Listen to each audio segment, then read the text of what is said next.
Hello everyone. आज हम कुम टेस्ट के बारे में डिस्कस करेंगे। द इंट्रोडक्शंस के बारे में हमने डिस्कस कर लिया है। आज हम डायरेक्ट कुम टेस्ट के बारे में डिस्कस करेंगे। डायरेक्ट कुम टेस्ट क्या होता है, तो आज हम डायरेक्ट कुम टेस्ट के बारे में डिस्कस कर रहे हैं। जो डायरेक्ट कुम टेस्ट होता है यह ऑटोहेमोलिटिक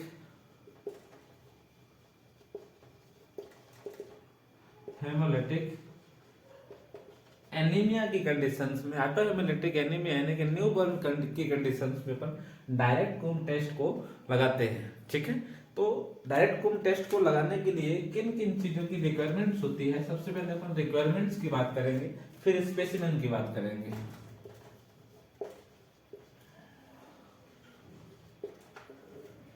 रिक्वायरमेंट, सबसे पहला हमारा जो रिक्वायरमेंट होगा, test tube, partial pipette,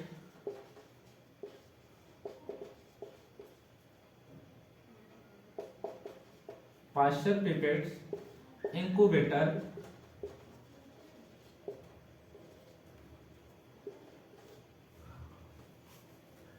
centrifuge और फिफ्थ नंबर पे है AHG रिएजेंट्स। रिक्वायरमेंट्स हमारी test tube, partial pipettes, incubator, centrifuge और AHG रिएजेंट्स। ये कुम टेस्ट को लगाने के लिए इन सारे रिक्वायरमेंट्स की आवश्यकता होती है। तो जो AHG रिएजेंट्स होता है, इस AHG रिएजेंट्स को हम कैसे प्रिपेयर करते हैं इसके बारे में देखेंगे कि AHG रिएजेंट्स को अपन कैसे बनाते हैं।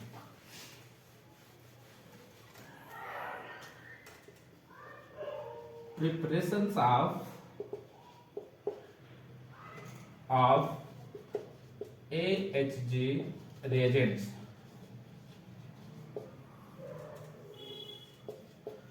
प्रिपरेशंस ऑफ AHG reagents में हम सबसे पहले ऑटोहेमोलिटिक एनीमिया मतलब ऑटो एंटीबॉडी जिस पर्सन्स के बॉडी में प्रोड्यूस होती है उस पेशेंट्स का हम सबसे पहले ब्लड सैंपल्स लेते हैं। तो मान लो सबसे पहले हमारा ये क्या हुआ,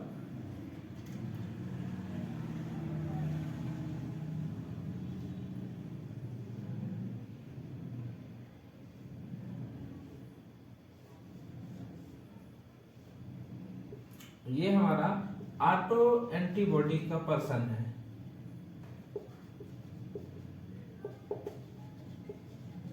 क्या है? ऑटो एंटीबॉडी पेशेंट है।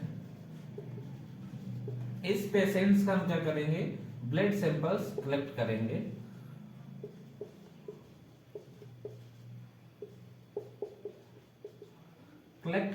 और कलेक्ट करने के बाद इसको हम क्या करेंगे, सेपरेट करते हैं।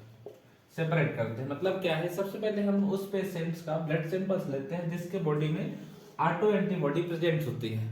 उस पेशेंट्स का हम सबसे पहले क्या करेंगे, ब्लड सैंपल्स लेंगे ऑटो एंटीबॉडी प्रेजेंट पर्संस का। फिर उसको क्या करेंगे, इस ब्लड सैंपल्स को हम सेंट्रीफ्यूज करेंगे यानी सेपरेट करेंगे। और सेपरेट करने के बाद हम क्या करेंगे, सीरम को प्राप्त करेंगे। क्या? सीरम्स को प्राप्त करेंगे, मतलब कि ऐसा सीरम जिसमें क्या प्रेजेंट है, ऑटो एंटीबॉडी। क्या? ऑटो एंटीबॉडी प्रेजेंट है। उस सीरम को हम क्या करेंगे, हमारे लेबोरेटरी में जैसे रैबिट्स है, गोट्स है, ऐसे एनिमल्स होते हैं, उन रैबिट्स या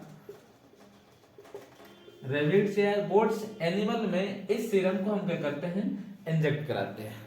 जब इस सीरम्स को इस रैबिट के अंदर हम इंजेक्ट कराएंगे तो क्या होगा कि ये ऑटो एंटीबॉडी जो इस सीरम में प्रेजेंट थी वो कहां पर प्रेजेंट हो जाएगी, इस रैबिट के अंदर ये ऑटो एंटीबॉडीज प्रेजेंट हो जाएगी। जब इस रैबिट्स के अंदर ऑटो एंटीबॉडीज प्रोड्यूस हो जाएगी तो उसका हम क्या करते हैं, हार्वेस्टिंग कर लेते हैं। क्या? हार्वेस्टिंग कर लेते हैं।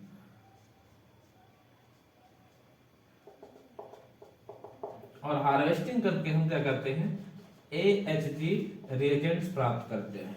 बन जाएगा। AHG रिएजेंट्स हम कैसे प्राप्त करते हैं, तो सबसे पहला ये कह रहा है कि ये ऐसा पेशेंट्स है जिसके बॉडी में ऑटो एंटीबॉडीज पहले से प्रेजेंट है। इस पेशेंट्स का हम क्या करेंगे, सबसे पहले कलेक्शन ऑफ ब्लड। सबसे पहले हम ब्लड सैंपल्स को कलेक्ट करेंगे और उस ब्लड सैंपल्स को कलेक्ट करने के बाद हम सेपरेट करेंगे। सेपरेट जब करेंगे तो वहां पे सीरम प्राप्त होगा और इस सीरम में क्या प्रेजेंट है, ऑटो एंटीबॉडी प्रेजेंट होगा। इसी ऑटो एंटीबॉडीज प्रेजेंट सीरम को अपन क्या करेंगे, इस रैबिट्स के अंदर इंजेक्ट कराएंगे। जब इस रैबिट्स के अंदर इंजेक्ट कराएंगे तो इसके अंदर भी क्या होगा, ऑटो एंटीबॉडीज प्रोड्यूस हो जाएगी।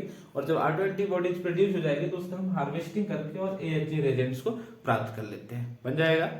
अब अपन बात करते हैं क्या, स्पेसिमेन पे।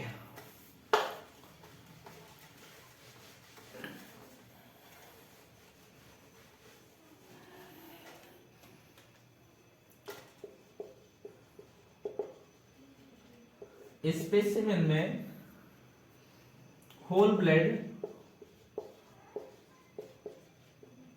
या टीजीटीए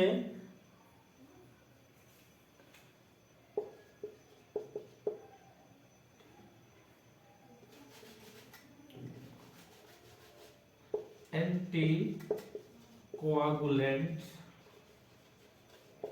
ब्लड सैंपल्स भी अपन ले सकते हैं। या तो हमारे पास होल ब्लड होगा या फिर एंटीकोगुलेंट्स ब्लड होगा तो भी अपन डायरेक्ट कुम टेस्ट लगा सकेंगे। ठीक है, आगे बात करते हैं प्रोसीजर्स में। प्रोसीजर्स में अपन कैसे डायरेक्ट कुम टेस्ट को लगाते हैं।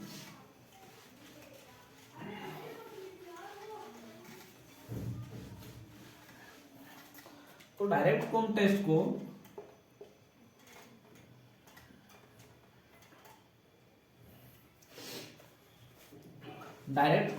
अपन कैसे लगाते हैं, तो प्रोसीजर पे देखेंगे। सबसे पहला ये कह रहा है कि अपन ब्लड सैंपल्स को लेते हैं। फर्स्टली हमें क्या करना है, ब्लड सैंपल्स को लेना है और ब्लड सैंपल्स को लेने के बाद हमें क्या करना है, सेल सस्पेंशन तैयार करना है। क्या, सेल सस्पेंशन तैयार करना है। क्या, सेल सस्पेंशन मतलब 5% हम सेल सस्पेंशन तैयार करेंगे। सेल सस्पेंशन कैसे तैयार करेंगे, तो जो हमने पेशेंट्स का ब्लड सैंपल्स लिया है उस ब्लड सैंपल्स को हम क्या करेंगे, 3 टाइम्स हम क्या करेंगे, नॉर्मल सलाइन से NS से हम क्या करेंगे, इस NS से 3 टाइम वॉश करेंगे। और वॉश करने के बाद 5% के वॉल्यूम्स में अपन क्या करेंगे, उसका सेल सस्पेंशन बनाएंगे। ठीक है, और इस सेल सस्पेंशन को बनाने के बाद हम क्या करते हैं, इस वाले ट्यूब में हमारा क्या प्रेजेंट्स है, सेल सस्पेंशन प्रेजेंट्स है। सेल सस्पेंशन प्रेजेंट्स है, तो इसका सेल सस्पेंशन हम एक अदर टेस्ट ट्यूब में लेते हैं और एक इस अदर टेस्ट ट्यूब में सेल सस्पेंशन लेने के बाद इसी में अपन क्या करते हैं, AHG रिएजेंट्स भी डालते हैं। कितना, 2 ड्रॉप। कितना, 2 ड्रॉप क्या करेंगे, AHG रिएजेंट्स भी डालेंगे। और AHG रिएजेंट डालने के बाद हम क्या करते हैं कि 1500 आरपीएम पर, क्या 1500 आरपीएम पर सेंट्रीफ्यूज करते। कितने मिनट्स के लिए, 1 मिनट्स के लिए। इस ट्यूब को अपन क्या करते हैं, 1500 आरपीएम पर 1 मिनट्स के लिए सेंट्रीफ्यूज करते हैं। जब हम सेंट्रीफ्यूज करेंगे तो देखेंगे इसमें कि क्या होता है कि या तो हमारा यदि ऑटो एंटीबॉडीज प्रेजेंट्स होगी तो हमारा क्या होगा, ये सारा का सारा जो हमारा जो सॉल्यूशन है यह क्या हो जाएगा, क्लॉट हो जाएगा, मतलब एग्लूटिनेट हो सकता है। और यदि ऑटो एंटीबॉडीज प्रोड्यूस नहीं होगी तो एग्लूटिनेट नहीं होगा। ठीक है, तो डायरेक्ट कुम टेस्ट ये कहता है कि सबसे पहले हमें प्रोसीजर में क्या कहता है कि ब्लड सैंपल्स कलेक्ट करना है और ब्लड सैंपल्स कलेक्ट करने के बाद उसका सेल सस्पेंशन तैयार करना है।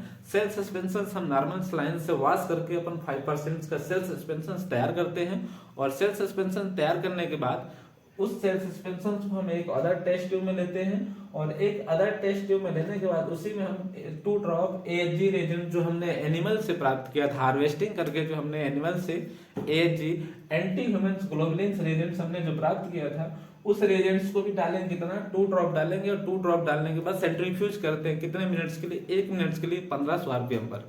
जब हम 1500 आरपीएम पर 1 मिनट के लिए सेंट्रीफ्यूज करेंगे तो इसमें रिएक्शंस होगा। यदि ऑटो एंटीबॉडीज प्रोड्यूस होगी, क्या ऑटो एंटीबॉडीज प्रोड्यूस होगी तो इसमें क्या होगा, एग्लूटिनेशन आ जाएगा। और यदि ऑटो एंटीबॉडीज प्रोड्यूस नहीं होगी तो एग्लूटिनेशन नहीं आएगा। यदि ऑटो एंटीबॉडीज प्रोड्यूस है तो क्या होगा कि डायरेक्ट कुम टेस्ट पॉजिटिव होगा। और यदि ऑटो एंटीबॉडीज प्रोड्यूस नहीं हो रही है तो एग्लूटिनेशन नहीं आएगा और डायरेक्ट कुम टेस्ट क्या होगा, हमारा नेगेटिव होगा। तो जो डायरेक्ट कुम टेस्ट था, हम ऑटो हेमोलिटिक एनीमिया न्यूबॉर्न की कंडीशंस पे अपन डायरेक्ट कुम टेस्ट लगाते हैं। ठीक है, बन जाएगा। हमने इंट्रोडक्शंस के बारे में अगली वीडियो में हमने देख लिया था। तो ये हमारा कंप्लीट हो गया क्या, डायरेक्ट कोम टेस्ट। एग्लूटिनेशन मतलब क्या होगा, ऑटो एंटीबॉडीज प्रेजेंस होगी, no agglutination auto antibodies absence होगी। ठीक है, ओके।